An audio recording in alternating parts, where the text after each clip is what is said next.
The heroes thought they had the jump on an unsuspecting foe. They were wrong. The centipede-like villain was ready, and so Kruka sprang to action. This time, the mind-fogging powers of the creature took hold of Gilda, but despite the friendly fire, the creature was pushed to fleeing. Kruka again pulled down his target from behind with the cleave of an axe. The creature's flight gave away the secret of a hidden passage, and the heroes went to investigate. And through a cave system they went, transparent walls giving them a peek to an underground lake below, a portion of which was filled with fouled water.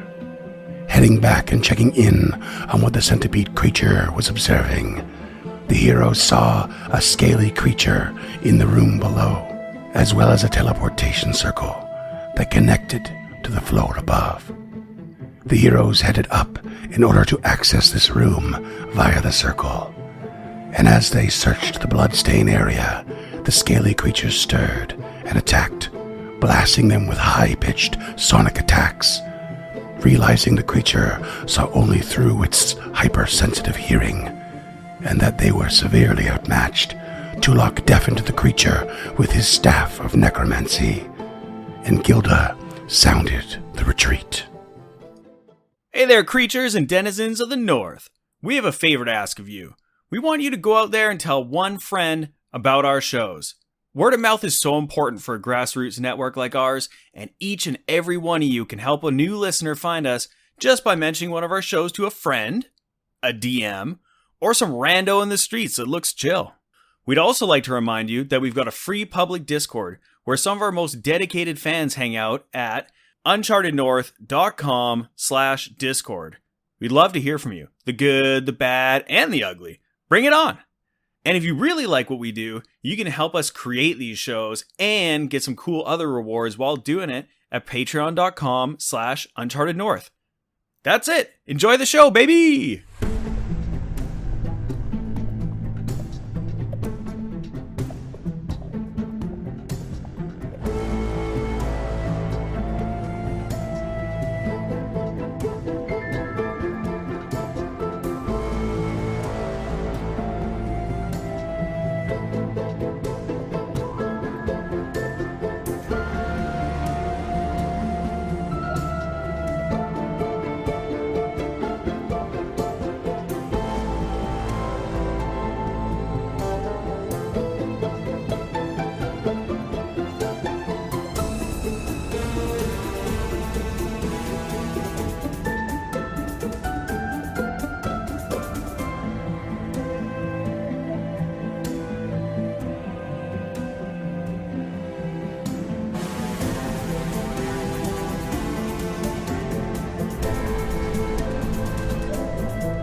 Fee-fi-fo-fum.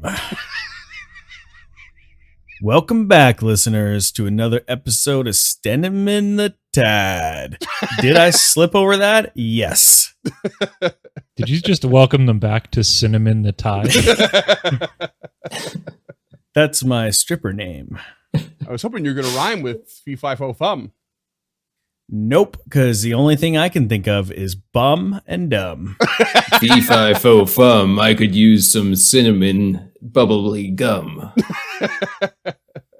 Well, welcome back. Episode number 70-something. 6. Thanks for coming. You know, you could be listening to anything in the world like Oprah's podcast. But instead, you're here having a great time with us. Let's get serious here, guys. Okay. I was joking around.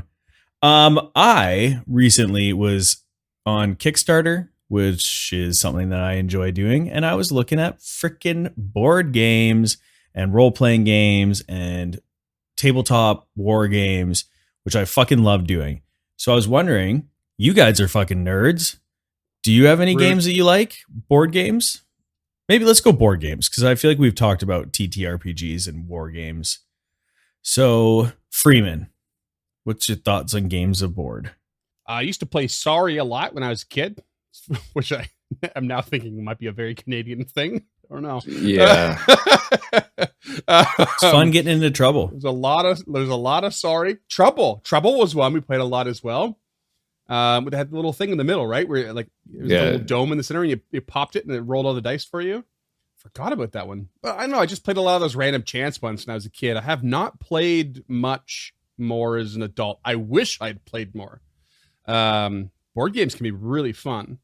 I think the last one I played that I was really like thought had a lot of fun was like this I don't remember what it's called, but it was like a house. The whole idea is you go into this sort of like derelict house, and you have like a little pawn sort of card. You have to track like your own sanity and your own something or other. You have as you go in, and as you enter a room, you lay down a tile from a pile, like a random tile, and it automatically spawns out the layout of the house.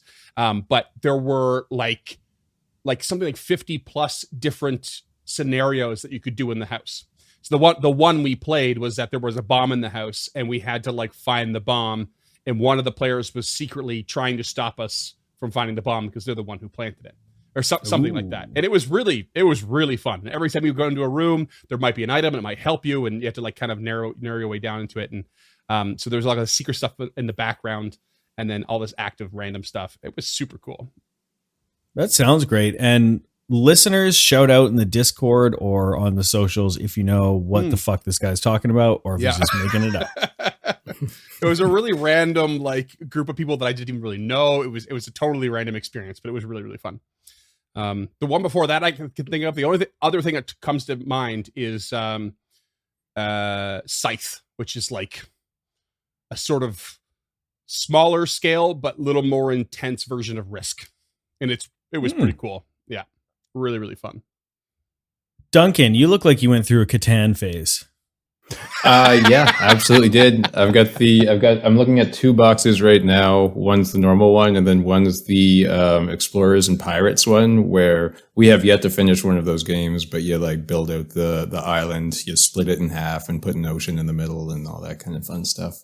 But yeah, I was a big board game guy as a kid, not so much as an adult. It was like Catan, and I think the only other board game I really spent much time playing was like, there was a Pandemic.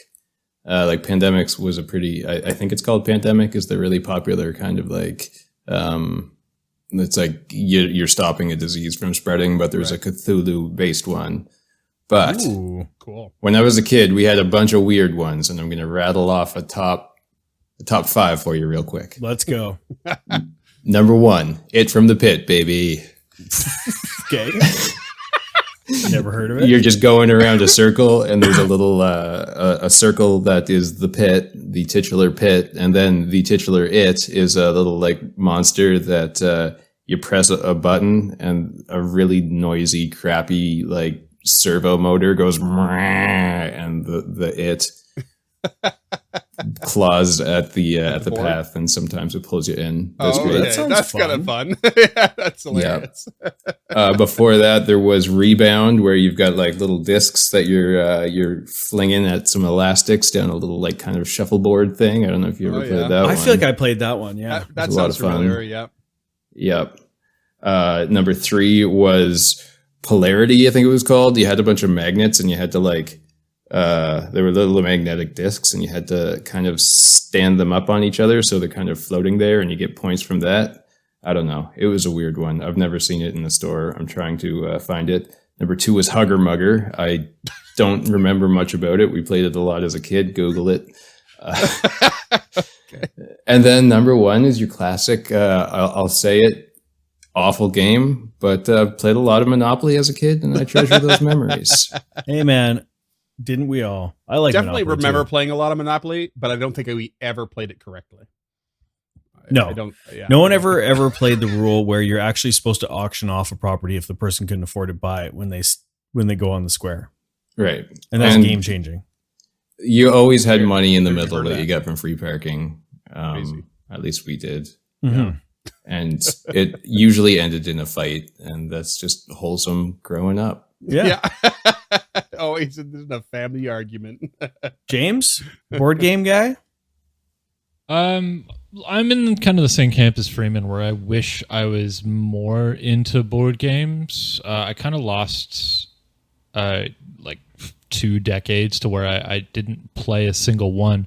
But recently, one of my buddies got it really into Catan, so that's our Thursday nights now. Every other Thursday is Catan night. So we go over there and play that, and I am terrible at it, and it's not my game, and I don't enjoy it, but I like hanging out with them. And it's simple enough that like I can get the game, and I don't really have to pay a whole lot of attention because I know I'm not going to win, and I'm not particularly interested in winning. But a couple of years back, I backed this game on Kickstarter. It was a revamp. It's called Ancient Terrible Things. It's by a company called Awake 10.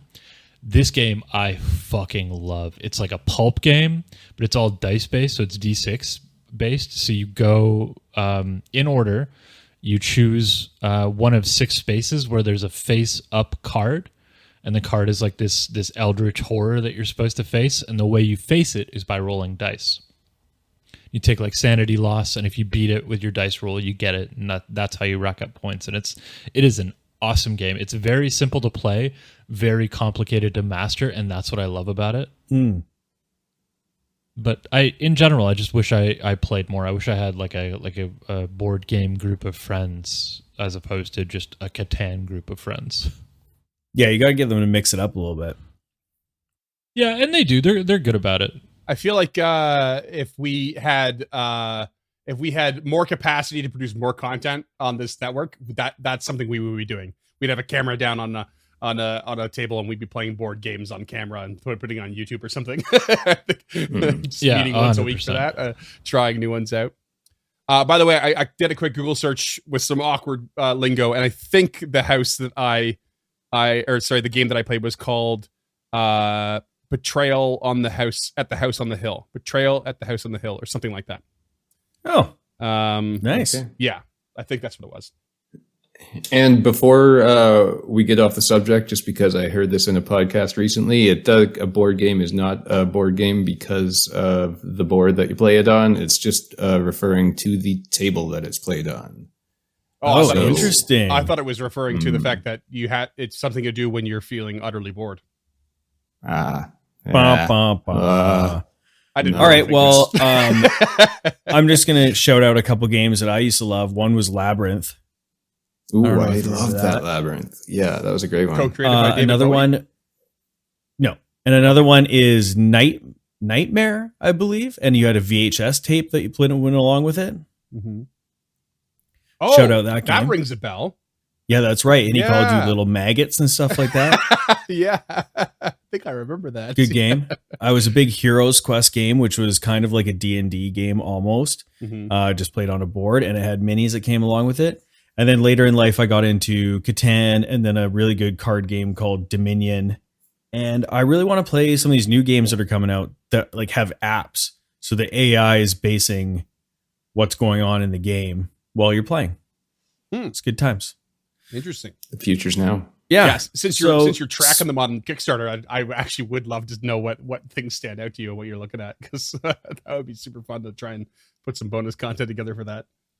That's right. Well, I already have backed a game, a TTRPG called Farewell to Arms Redux, coming soon, listeners. All right. And speaking of Farewell to Arms, we might get ours chopped off by this monster. Let's get back into it. Chomped off, maybe. Yeah, but nope. Yeah. Oh, no. Okay, never mind. Chopped. I guess. Chopped. Freeman, if you ever want to know about upcoming board games, just let me know. That's actually part of my job with Trapped Under. Oh yeah, that's fair. Hey, just throw them in the old Discord server.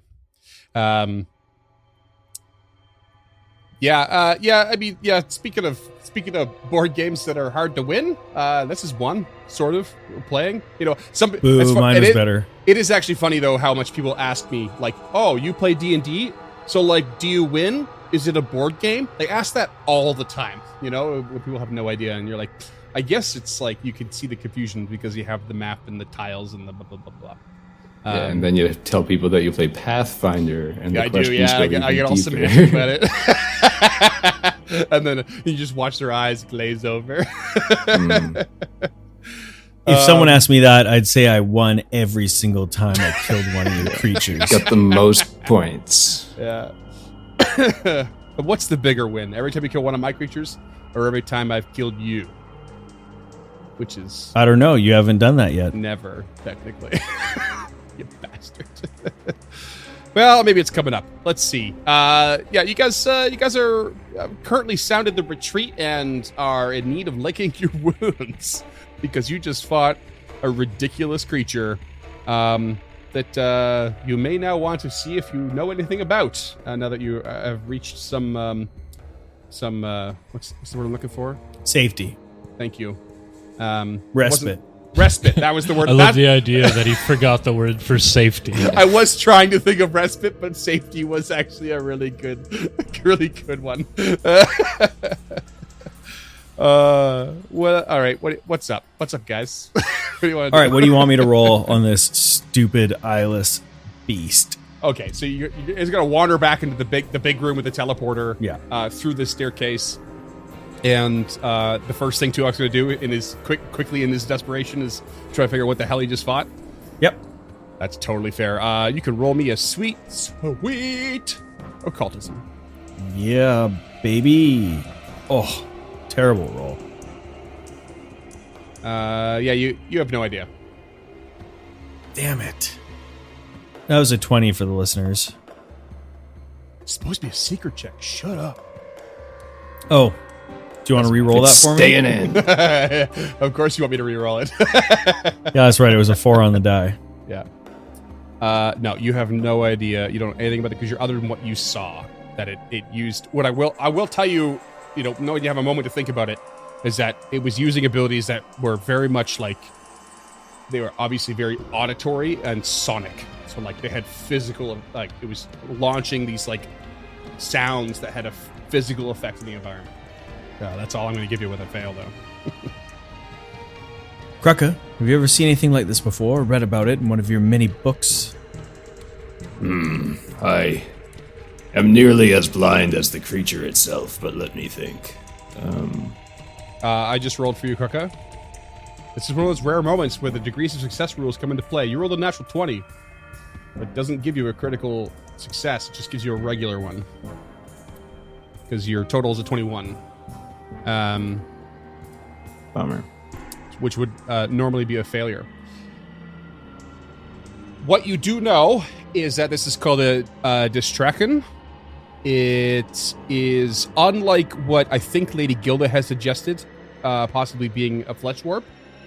I'm pretty sure Lady Gilda mentioned something like that. This is a very much a natural creature that lives in that tends to live in the Darklands. Basically described as an underground reptilian horror. Usually loves to like take its time and hunt down its prey slowly and then eat it alive. They're obligate carnivores. They have no sight, no eyesight, but see very clearly with their ears. I have one thing I'm going to give you on top of one thing that you can request. So, do you want to know something about its defenses, its passives, its attacks? What do you want to know? Defenses. Defenses, okay. It is immune to blinded and visual effects, which you would assume. It is resistant to sonic damage. Doesn't really seem to apply mostly to your party.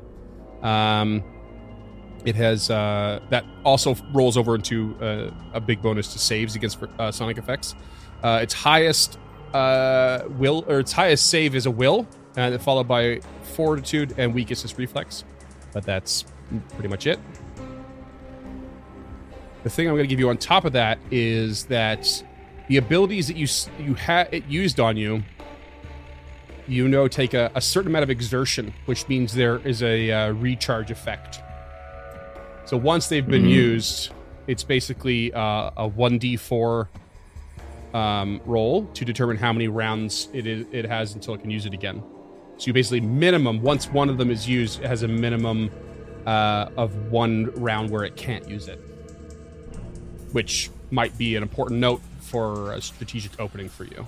Effectively, when you ran away, it may or may not have been able to use either of the abilities that it had already used in you. That kind of fucked you up. Did you say it was called a distracking? Yeah, DESTRACHAM. Like the song Ether by Nas? I have no idea what that is. It's a diss track, baby.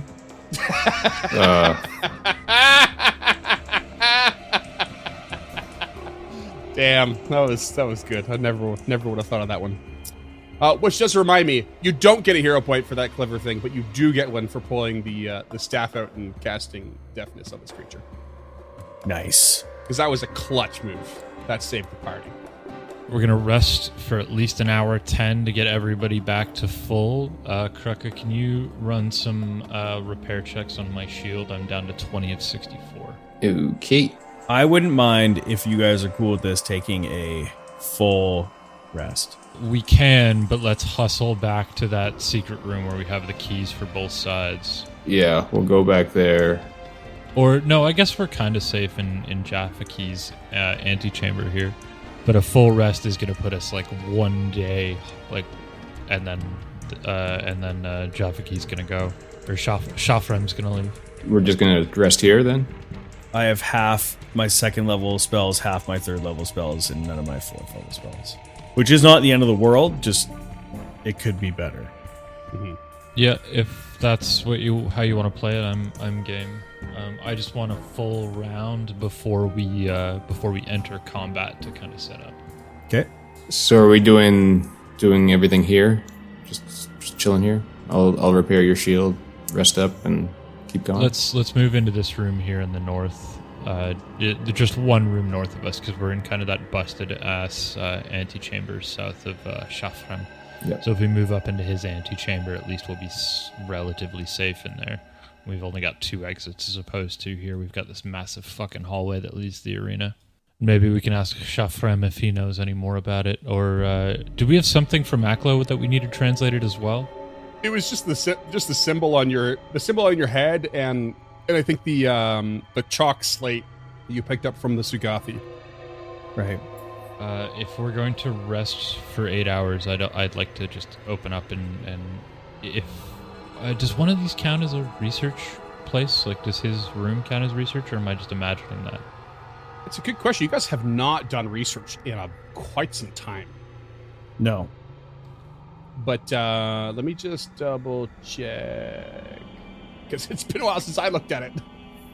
We also don't rest that often. Yeah, we haven't had a little camp out in a while. So you could probably hit Shafram up for some info on Belcora, considering he once knew her, worked for her directly. I was also kind of hoping for flesh warps, but I'll settle for Belcora. Yeah, flesh warping, you can still go back to, say, the library for that. I haven't really dove into that at all yet. But. Yeah. Yeah, I mean, we've got time. We might as well, right? Sure. Well, actually, we're not in the restricted or the secure collection, which are only 2 left for Belcora. Oh, sure, yeah. I mean, but they're both, yeah, you're not there. But yeah, they're both just in the library. Easily accessible if you need to. I mean, you're right by the teleportation circle, too. You can just zip up and do it. But yeah, I mean, you're resting for at least 8 hours. But if you're all getting a full rest, it's probably a little bit longer for the 3 of you. If you want to take watches and do some of this researching too, right? So I don't really need a full rest. Okay, how about this? Maybe we should rest after. We should fight this thing and then rest. I could just use whatever's left of my spells, make it work, and then we could rest before we go in to fight Jafaki, which I assume is going to be a hard fight. That's true. And I can just burn whatever I have, and then... What's your thoughts on that? burn with reckless abandon and then reset. Yeah, because it's like... That's a little metagamey, but it makes sense. The character knows that, yeah. Yeah, because I'm just thinking, like, what if I end up burning a bunch of spells here, and then I'm rolling into that next one with nothing? Mm-hmm. Okay, I retract. No rest. It's time to fight. You still have some time. Do you want to go talk to Shafkum then at all, or are you just going to look your runes and go right back down with a plan? Well, it's going to take us an hour 10 to clean up our wounds, right? So we can kind of do both, sure. I guess. Yep. Okay, that makes sense. Let's rewind the tape. You get to the top, do your best to try and recall knowledge of this creature, make your way to this antechamber outside of where Shefkim was not locked in, and you get up there and you can see that he's busy at work, like collecting his stuff, piling it up. He's also working on this sort of like lines and runes of this like sort of teleportation circle in his own room, and he's just doing busy work, getting ready to be able to leave when he said. Floor is yours.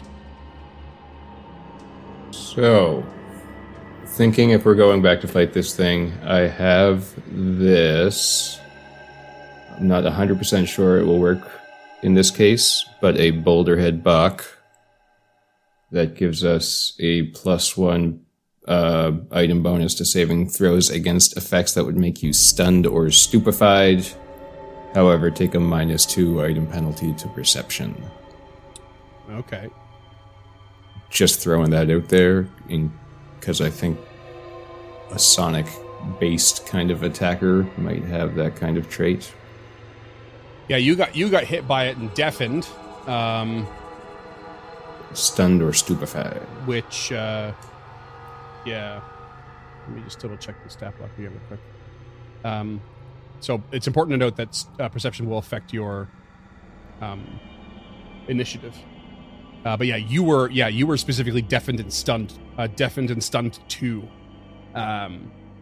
which rocked your world. So that's not a bad idea. So that's my plan. What's yours? Well, when we go back, Gilda is going to draw the cooperative blade and press it to the hunter's brooch to give her its once per day ability. Cool. I've got a couple things up my sleeve. I'm just not really too sure. I got to play it off like however it happens. If I get in there, I have time to get a skeletal champion out, and then we'll go from there. But we need to spread out. That was a huge cone, though, it used. Yeah. Massive. Oh, yeah, by the way, you have your Staff of Necromancy out, right? Yes. Which begs the question, why haven't you just been carrying this around? Because Tulak doesn't like the way it looks.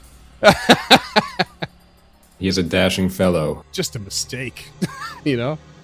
Well, I had a wand and magic missile in my hand instead.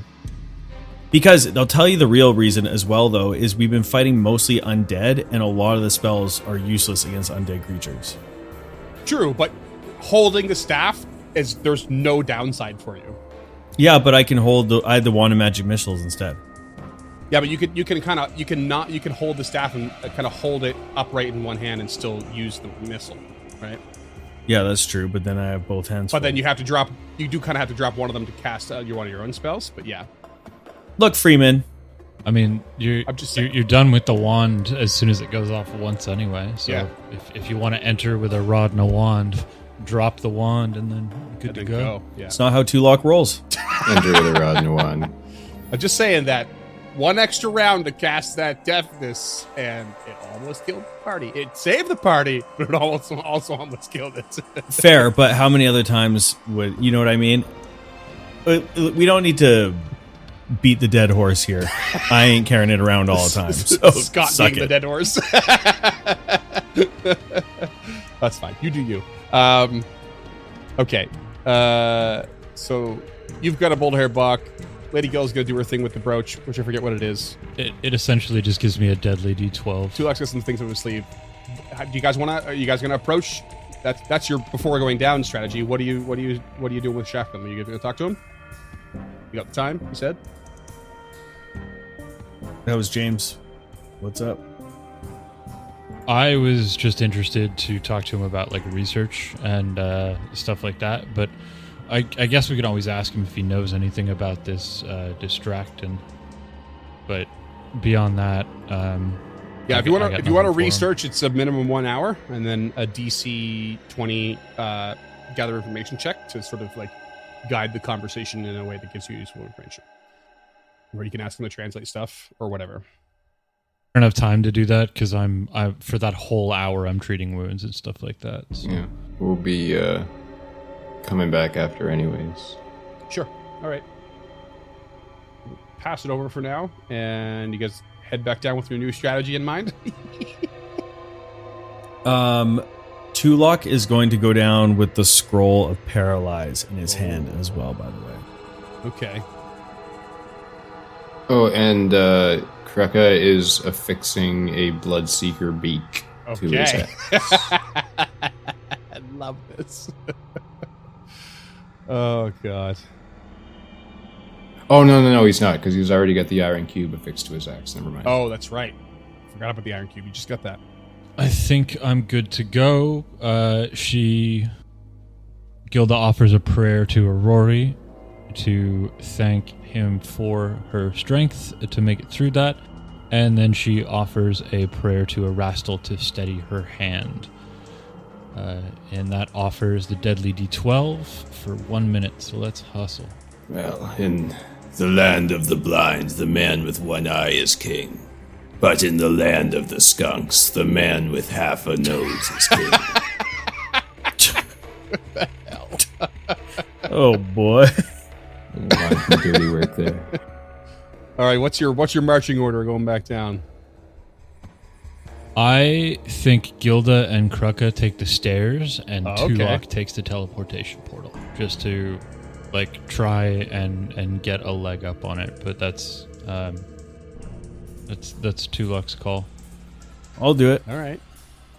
Smoke bomb your way in there. That's a good call. Lady Gilda up front. Am I trying for these doors before? Like, should I try the doors or no? I don't have, nor am I in a position to give Tulok that advice. So Gilda's sword out, shield up, hunter's brooch, ready to go. Yeah, I mean, Oh, Krucka's also pre-getting mad. I can do that. Yeah, just bear in mind that you're gonna touch this brooch, and if you rage, like you have 1 minute durations on those. So like the earlier you do them, the shorter they're gonna last in the combat. True. Yeah. okay. No doors. Tulok just goes straight down. Tulok teleports down, waits. Do I see anything? You do not. Tulok would like to avoid notice and approach the corner. Okay. Gets up against the wall. Bold. Spy style. Back against the wall, arms out. Bond style. Lady Gilda PP7 in and hand. Tulok and Krucka get to the bottom of the stairs. And you're gonna activate your shit? Yep. Okay. Roll for initiative. Has the monster seen us? No, but I'm gonna start counting by the rounds here. Because you have limited durations. 30 for Gilda. All right. Krucka? Okay, so I drank the Boulderhead Bach, but it didn't change my perception, so this is going to be a -2. Okay. 25. Gotcha. And Tulok? Deuce. Deuce. Okay. That's French for 22 listeners. Okay, so Tulok teleports in, waits for a sec, gets against the wall, starts making his way towards the sort of main part of the room where you fought it. Lady Gilda and Krucka are at the base of the stairs. You're all at the edges of corners, getting ready to look in the room, and you can immediately hear the sound of this thing moving to the north, close to where it was at. And we are going to start combat with Lady Gilda at the top of the order. Lady Gilda is going to move twice for 40 feet and then shield up. Okay, you can see it right ahead, right next to where it was lying. Now just like moving its head around at the sound of you guys having entered the room. Yeah, and she will point at it with the cooperative blade. Okay. Next up is the creature, which is going to shoot its sweet burst right at your spot. which is going to catch Tulok around the corner. Motherfucker. I need a reflex save from both of you as it just like this sound just emanate, like it just like throws its sonic voice to like your spot and it just booms out from that spot. 26. 14, then a hero point for 22. Okay. 22 and 26. 26 is a meet to beat. 22 is a fail. So we're looking at 38 points for Lady Gilda of sonic damage, and half of that for what's your face? What's that? 19. 19 for Tulok. And I am rolling to see the recharge on that. This may just be like the void thing from a couple levels up, or the giant spider, where we just need to not fight it, because that's so much for a fail. That's a lot. Massive. It's 9d6, by the way. I thought you were understanding that I was moving towards the corner to like do something before we started. I was gonna try to get the skeletal champion out to. You avoided have the thing notice, cast so I on. rolled it for you, and you failed against its perception. So that's why I started. Oh, still. Well, there we go. Yeah, remember this thing's not visually based. It's got a very high perception. Yeah, very very high. And that is it. Not its turn. It is now. It is then going to start running up towards Lady Gilda. Just double check its speed. Not quite that far. It's going to get to. Wait, I did that wrong. Actually, yeah, gets right up into Lady Gilda's grill. Just like these clicks and like whistles the whole way as you guys just get like hit by this like sonic wave. It's just like and just like boom, boom, boom, boom, boom, boom, right after you. Krucka, you're up. Oh boy, that's what you want. Okay. So he will stride 25 feet so he can actually see the thing and then take a sudden charge. Rah! Yes, good call. Charges right into him with a 22 to hit. 22 is a miss. Well, this is gonna hurt. Tulok. Tulok is going to summon the skeletal champion right here. Right? Yeah. That is just to the north of the creature from Lady Gilda for the listeners in this audio form podcast. Skeletal champion. It's a level 2 creature. Yeah. Right here. Right here? Yes. Right there. Straight north of Lady Gilda, the other side of the creature. Cool. And it will strike out. Apologies, I closed the window. Someone vamp. Just kidding. I guess that was me vamping. We've got dead air. Okay, and it strikes out with the long sword. 26 to hit. Flanking. That hits. Hell yeah. Oh boy, a level 2 creature just struck this level 8 creature. 12 points of damage. Whoa, that's awesome. Max damage. Oh my god. Nice. That's great. That's great. What else you got? And it will raise its shield. Okay, raising its shield. Top of the order, Lady Gilda. Lady Gilda is going to start by putting that shield back in place.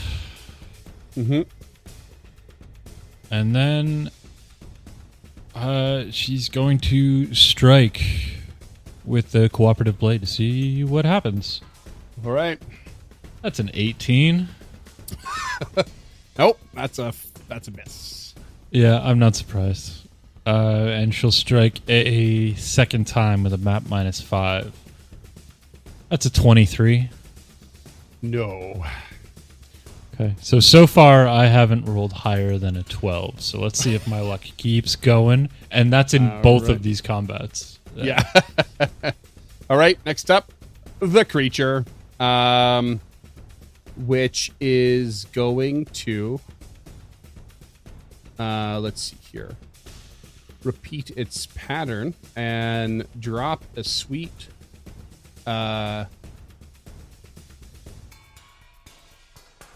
just another big old 30-foot burst right onto its own space. Does that I have need the everyone- manipulate trait at all? It does not.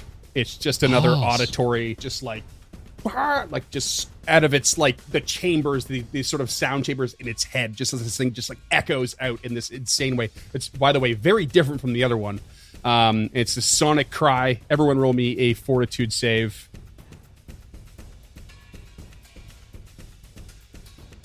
$25. 20. Build up. Kruka? 20, but does this stun or stupefy? Indeed it might. You've all failed. So yes, it will stun. 22. So it gives you a +2 against it. It's still a fail, I'm afraid. Oh, this is gonna be bad, actually. I actually need one from the Skeletal Champion too. Get one of those for me, there, Scoot. 13.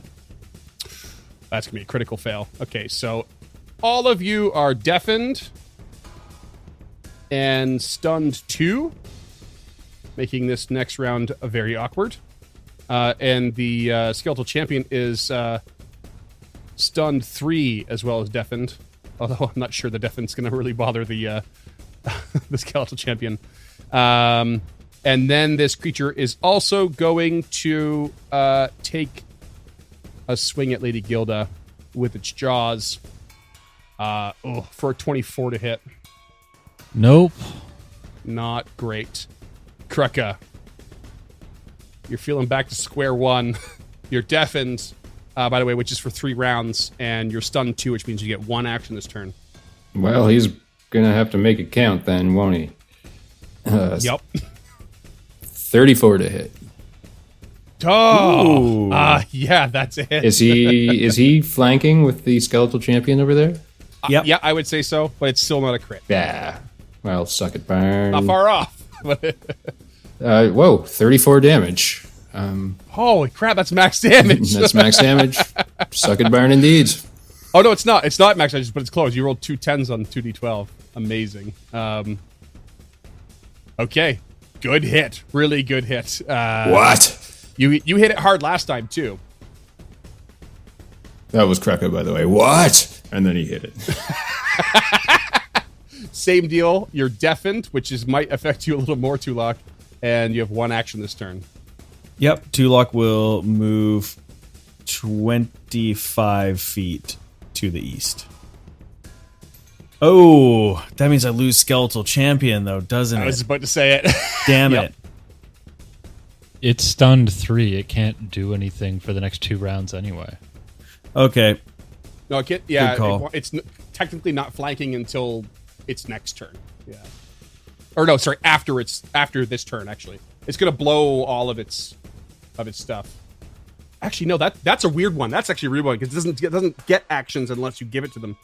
So I think James is right. It's like it's nearly 2 turns before it can do anything, including flanking. Well, if it's stunned 3 and it only gets 2 actions, that's stunned 3 to tick down to 2 and stunned 2 to tick down to 1 to give it 1 action. Yeah. Yeah. Yeah. Okay, I will move and not sustain. Okay, Skeletal Champion out of the game right away. All right. Lady Gilda, deafened, and 1 action. Gilda will throw another strike at this thing. Something's got to break through, you know? She feels it. That's a 34.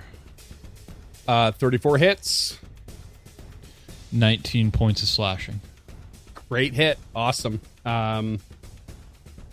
Okay. It is now this creature's turn. Oh, I forgot to roll on the last one. Okay, there we go. It is going to maneuver itself a bit and kind of step away from Kruka, and then it's going to keep attacking Lady Gilda. Yeah. So it's going to launch a Jaws attack at Lady Gilda again for a 33 to hit. 33 is a hit. Okay, that's going to be 20 damage. Some of it is sonic, as like some of that shit just like launches out of its mouth when it bites at you. And then it's going to follow up with a claw attack for a 32 to hit. 32 is a hit.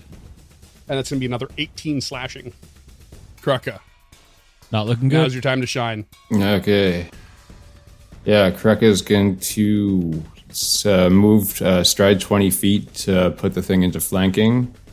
Then is going to activate the iron cube on his axe. I'll throw that in the chat real quick. Okay. Yeah, let's get a reminder of that. So this will allow me to use the fighter feat knockdown. It's a 2-action feat that will allow me to make a melee strike and then a trip if that melee strike is successful.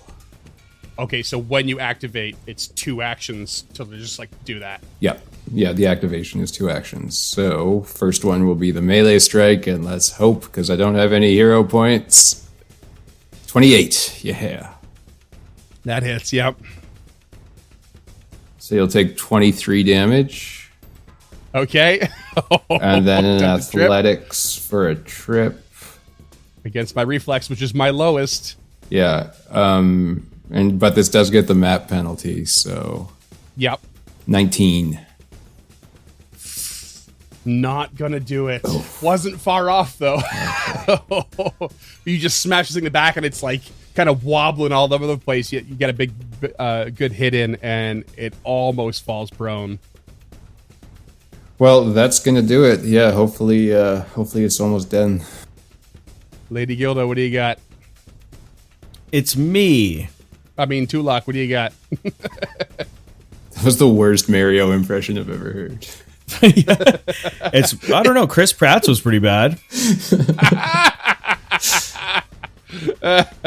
Quick shout out if anyone's watched the music video, the live action music video for Jack Black's song Peaches. It is fucking incredible.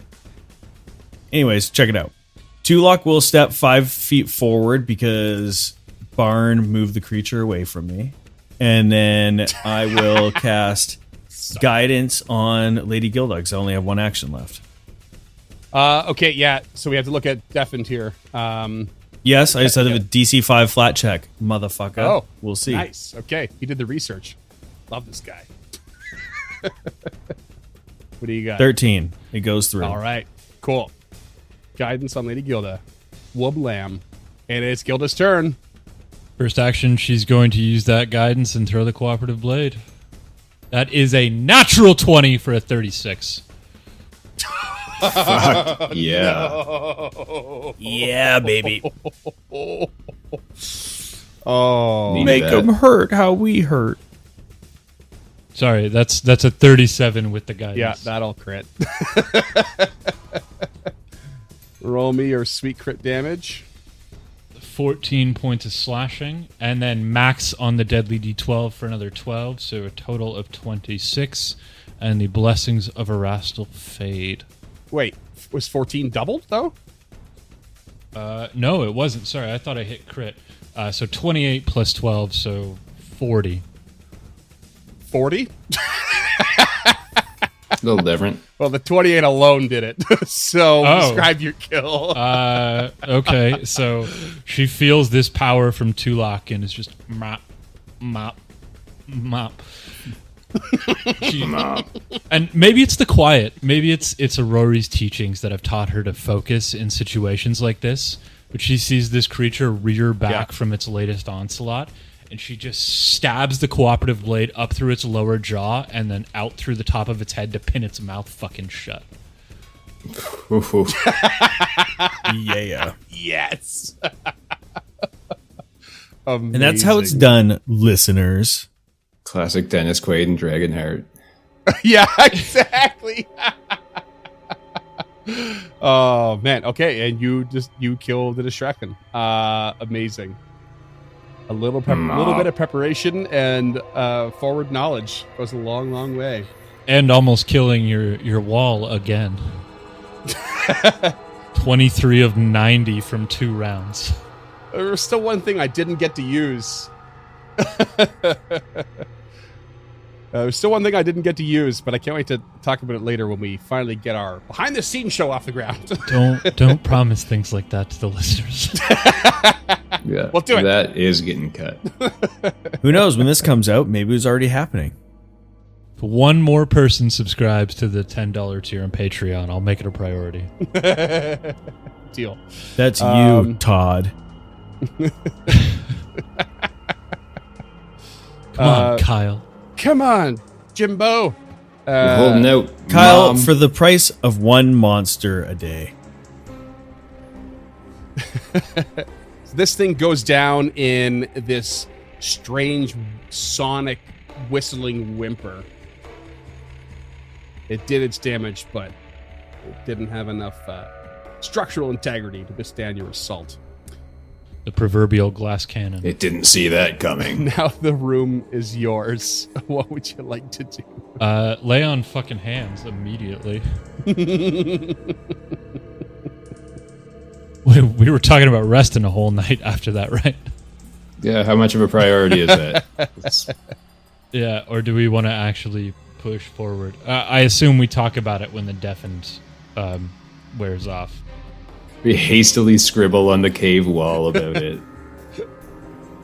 Tulak erases the chalkboard and starts writing on it. Suddenly a montage of you guys just shrugging your shoulders. I never learned cursive. You haven't. I just heard beep. It's like my tinnitus is flaring up again. Okay. I think we probably just investigate the part that it was laying on, and Gilda will Go back clean up and off the rest. blade, and then go back up and rest. What's with this drain? Oh, yeah. So it was like laying on top of this drain. And you can basically see that so you're in that part of the structure that you saw on the other side in that cave system with the transparent wall. And it looks like it's covered in a grate. It actually looks like the grate could come away pretty easily.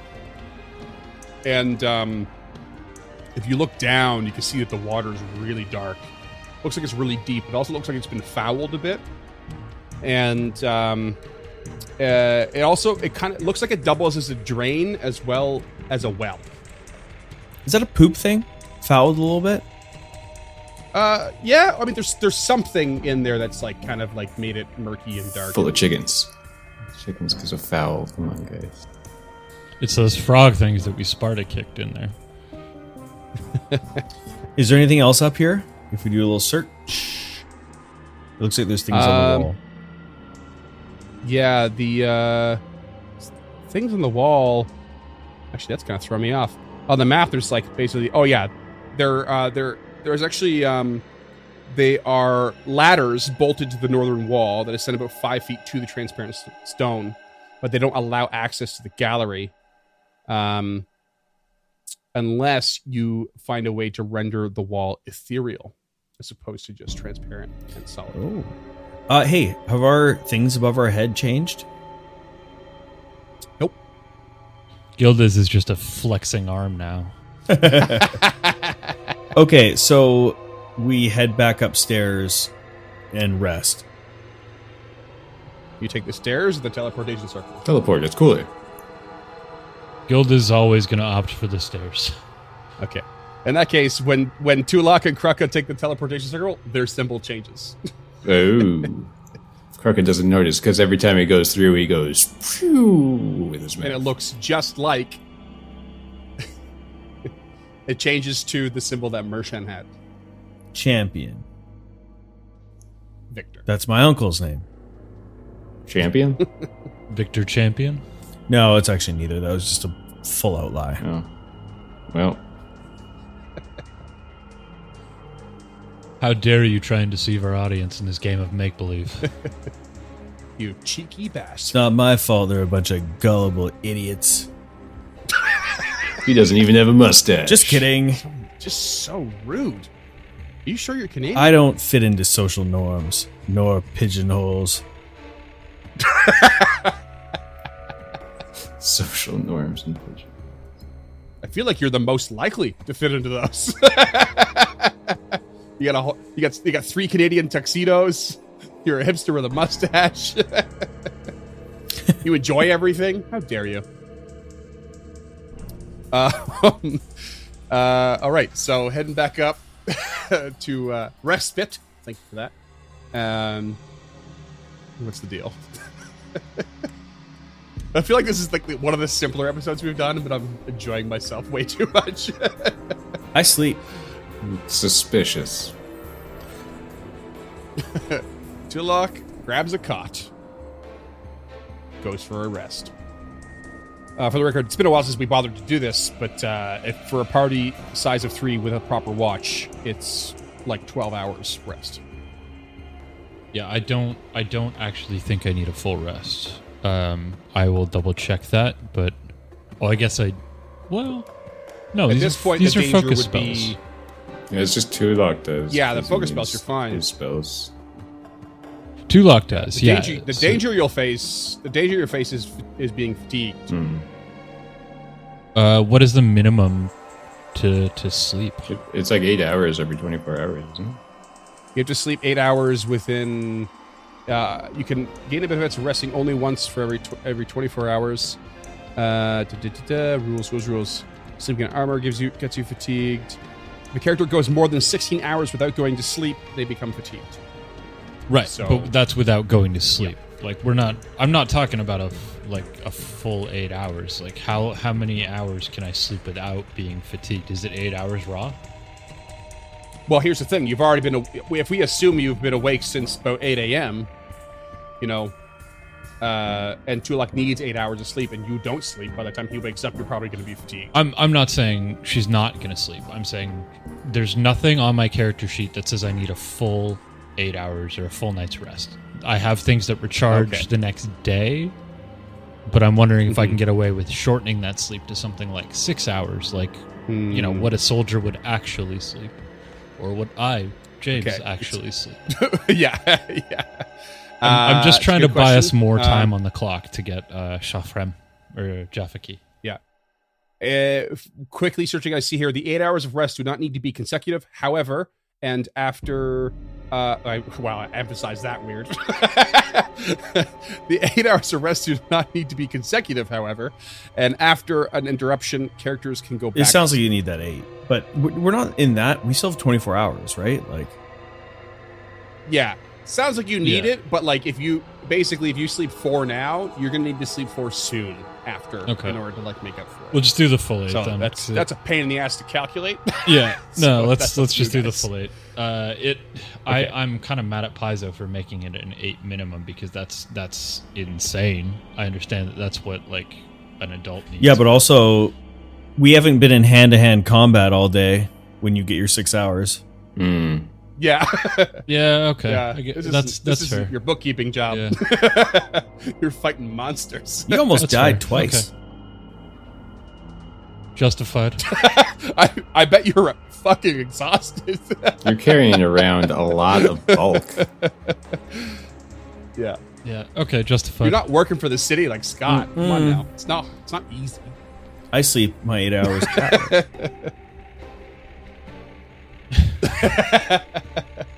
Union. Just gotta learn how to do it leaning on a shovel.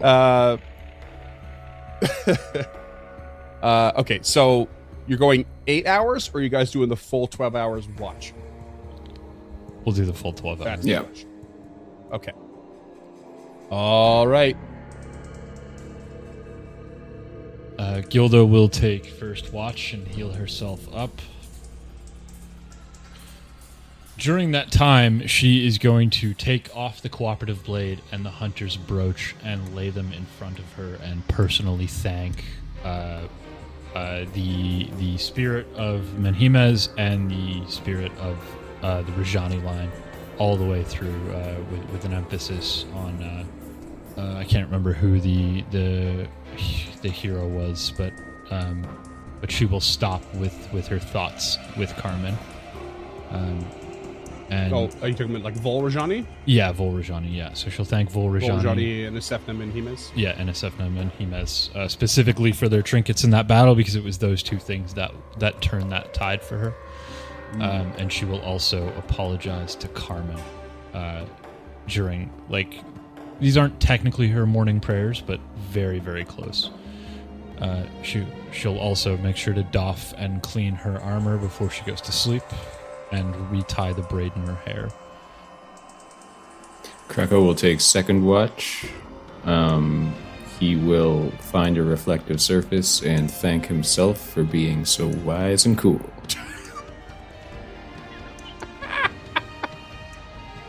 Does he do anything else? We're talking about 4 hours per watch. So, Yeah,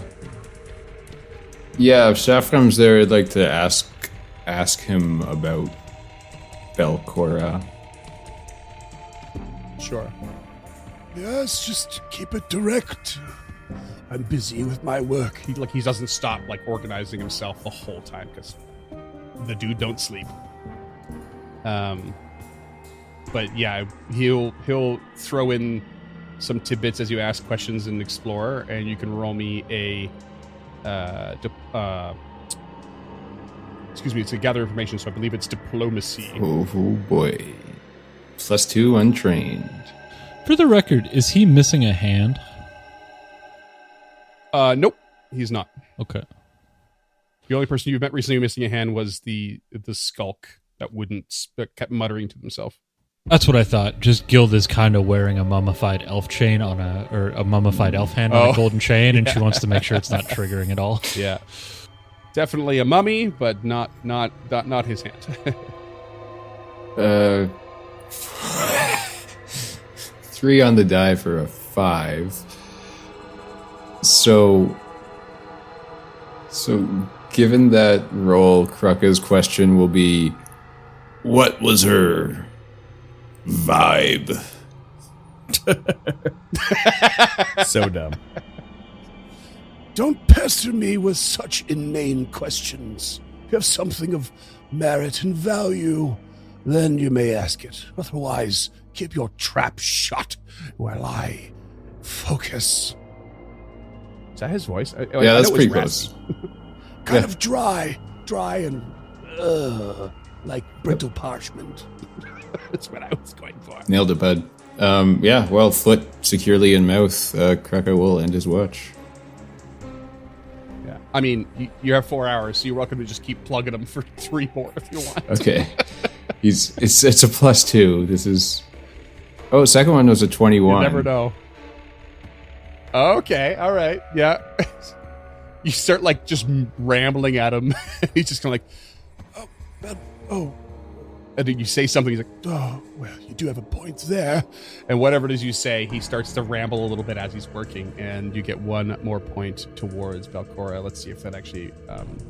Okay, here we go. Okay, yeah, you don't get a new threshold, but you get a little bit further in. Nice. And the last 2, a 21 and an 18. Okay, yeah, you get 1 more point with the 22, Oh, so she smelled like lavender. and you're just on the cusp of the next threshold. Ambidextrous, you say? And then Tulak will take the next watch, I assume. And Tulok will head into Javaki's off, or what's the name? Shafram. Tulok will head into the mummy guy's office, and Shafrem. shut up, I can't words. And we'll say, can you please let me know any information you can about flesh warping? We've seen it, but I truly do not understand its nature, and would like to roll on that. I mean, Shafrem's just like, It's a sort of disgusting practice I've never bothered with. I'm afraid I have little for you. It is an art mixing magic and alchemy. It is all I know. I prefer to aim my powers and knowledge towards the arcane. If you'd like, I can teach you how to create the undead. Is there any other information that you feel like we should know in our quest? That's gently prodding the GM to see if there's any other information that I might be able to research. I think the GM just offered to increase the size of your murder box, and you blew right Honestly, by I it. figured he was being facetious, and also I don't want to be raising undead. I'm just or creating undead. yeah. If we recall way back when, that's an actual evil thing to do. Back in the room with Nimnivix, the web lurker. Yeah, with that, he just says, whatever your quest is of no concern to me. How would I know what you need? God, this guy's a fucking dick. I'll just roll on Belcora then. He is a dick. What do you need for that? You had to find your own way. It's the same thing, diplomacy. I mean, you could just ask him what Jaffa Key looks like. 21, 27, 16, 14. Which is a natural one. Okay. You definitely gain 1. How many 4. times did you roll? Enough. I thought it was 2 hours of research. No, it's only 1 hour for this one because it's a conversation, not like a study through books. Yeah, it's different. Slow reader. It's the first time you've done it this way. Yeah. You gain 1, and you gain another, but you lose 1 on the critical fail. Bitch. So you gain just enough, though, to meet a new threshold. Ooh. Hey. At 16 points. So you gain it, and then you start to gain a little progress, and then as you're talking to Shefkum, he just starts like getting annoyed with you because of like the way you're asking questions, and he's busy, and then he just starts feeding you false information, and then you quickly pick up on the fact that it's counterintuitive, or rather, you don't know which one's been false, was the one before or the one after. Like, you're kind of a little bit confused about it. So you gain a new threshold, and the information you receive is this. It's basically that Belcora's motivations are becoming more clear as you gather this information. Authorities that discovered the Hierovex family when they made secret obeisance to the outer gods for greater wealth and power, they enacted abhorrent rites in their worship, including blood sacrifices. Some of it you already know. When Belcora was born, it was obvious from the start that she was their greatest scion. Her entire life, she was told she would be the harbinger of Nimbaloth, the eyes of empty death, and the family's greatest hope for power and prosperity. However, upon the discovery of the secrets, the Hierovex family was exiled from Absalom and driven from the Isle of Kortos in the year 4219 AR. Belcora was only 6 years old when her family lost everything. Rage and overwhelming hatred solidified in the young Belcora, but she swore revenge on Absalom. They would have known that if they had listened to the intro of the first episode of Stemming the Tide on the Uncharted North Network. Facts. Very much so. An exact reference at the very beginning of our adventure. Hero point for that one, I think. You know what? You can have it. Hey, you know what? Sometimes you gotta ask. It's all right. I wonder how many people are listening to us right now on this very episode and didn't listen to that intro. Like, they skipped the first episode, or this is like the first episode they ever listened to. Do you think there's anyone that's on episode 70, whatever this is, that didn't listen to episode 1? I wonder. There definitely is, but I also If that's hope you, there's shout out, you psychopath. Yeah. Just tell us what your deal is. Honestly, if they've gotten like over an hour into this episode as their first episode, I'd say we have some good staying power. Yeah. Some magnetic personalities, but drawing the type that doesn't really get the narrative thing we're trying to do here. Who must We all be know that's reasonably not true. charismatic if that's the case.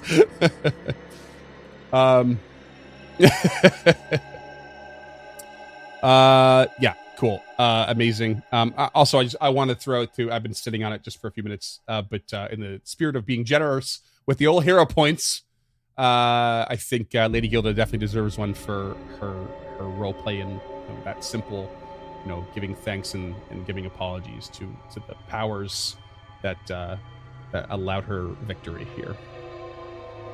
I appreciate that. I did not expect that, but it's what she would do in the moment, I think, especially now after the difficulties that they faced the first time of that creature. And she's also definitely trying to get back in Aurora's good graces. Yeah. There's that curse is still lingering, as far as you can tell. Though it's not come into play. I try to keep it in mind as we go, but it's the specific curse that you have it's very specific. It is situations in which You have to choose between, the best, the most realistic option versus the one that it will power you through.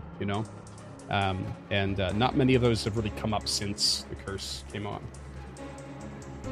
Not since the full moon situation, even. Unless you think there is one, but it's a weird one. It's a sort of probably just a lingering doubt in your mind right now, but hopefully it drives your focus. It definitely has been, at least in the role playing. As far as combat, she's still a soldier first, so she's gonna do what she feels is right at the moment. Mm-hmm. Yeah. Onwards. All right. Well, kind of downwards.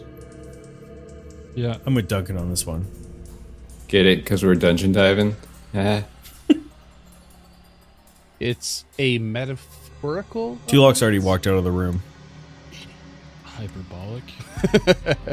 Idiot. Come, we haven't time to waste. Zoom. Okay, we take the teleportation circle back to the room where we just killed that fucking loud dragon. The distraction. Did anything drop from the corpse of that monster? Or is there anything like, I don't know, Blood or and its Gilda's ears were anxiety. something? Nope. We could harvest its ears and its lungs if you want. It's a bit dark. Ooh. Tulok is casting Detect Magic at the door. Gilda's casting Detect Sound with her ears. Kruk is casting doubt on his own abilities because he doesn't think he did too well in the last fight. Kruka has resorted to everything but licking the wall to find a secret door. So he starts licking the wall. Oh, yeah. It's the strongest muscle and also the most sensitive. Yum. Tastes like blue cheese. You hear nothing. You detect nothing. Is it trapped? You have a double door leading to the south in front of you. Is it locked? You do not find any such evidence. You try the handle. It is not locked. Taking the defend action, Gilda and Tulok at the same time kick open each door in front of them. It looks real cool. With a whooblam and an ever so slightly off time thing because Tulok's not used to it. You burst those doors open to reveal a very long 10-foot wide hallway that stretches all the way about 75 feet to the south, and around the 60-foot mark, it does turn to the west. And the doors are on double hinges and swing back and hit you. Roll for broken nose. Yeah, at the very, very end, there are more double doors that you can see straight ahead. I don't think Gilda can actually see that, but I do appreciate the description. Oh, no. That Whoever's is dark only vision Kruka. probably can. Tulok That would is be correct. going to lead the way down the hallway, and he will be searching for traps the whole way. I think this is an entrance to the arena that we've been looking for. Perhaps this is the contenders side, if you know what I mean. Maybe that's what that creature was, like proper gladiatorial combat. In Andoran, way back before the common rule, we used to see gladiators fight lions in the pits. In Cheliax, it still happens, but sometimes they're scrapping with undead, similar to yours too, look. So, this would be where I imagine one would send the flesh warp down in order to, I guess, go against the I combatant. saw that play while I was in Absalom in my youth, Gladiator.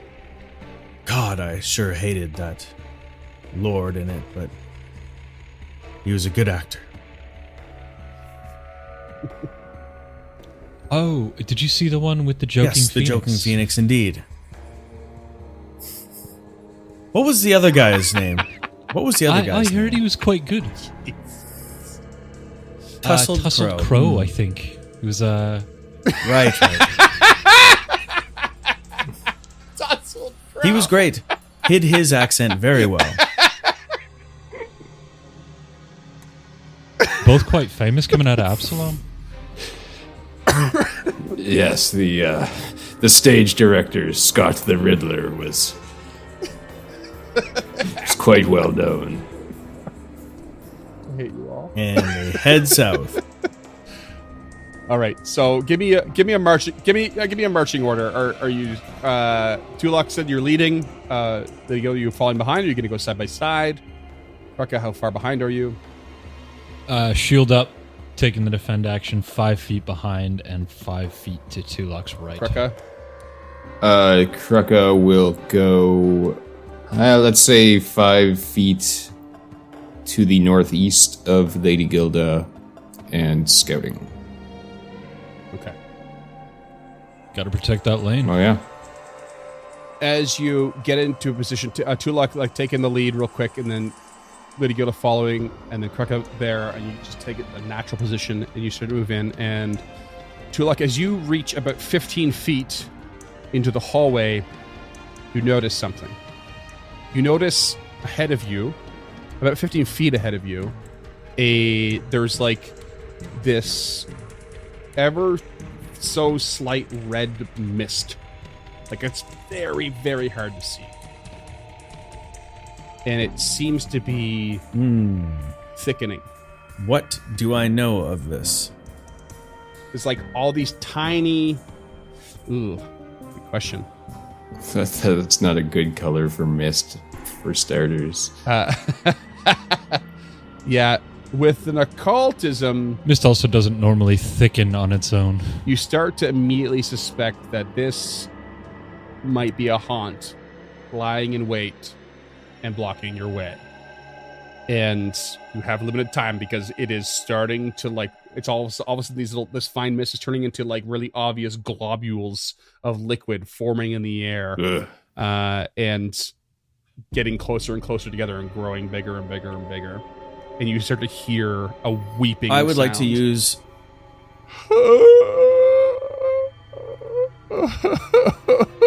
Tulok steps again forward. Does he see it coalescing into some sort of creature? Oh yes, it's starting to take a form that's vaguely humanoid, and is completely composed of what looks like Okay, blood. Tulok is going to use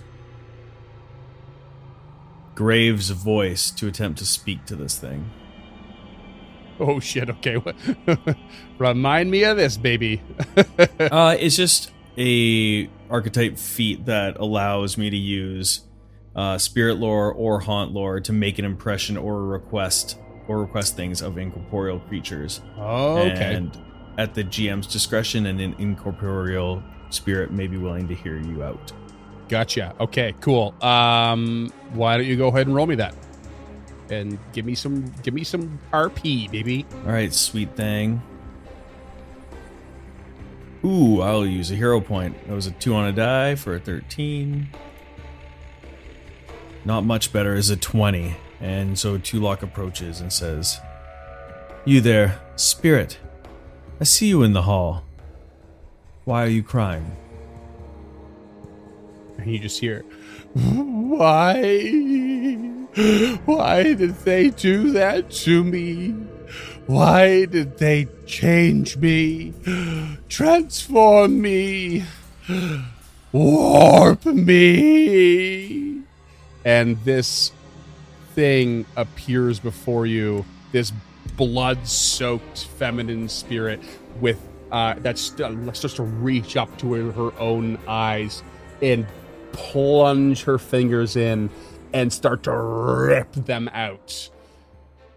And that's what we're going to call it. We're fighting the thing from Our Real Monsters. Ooh.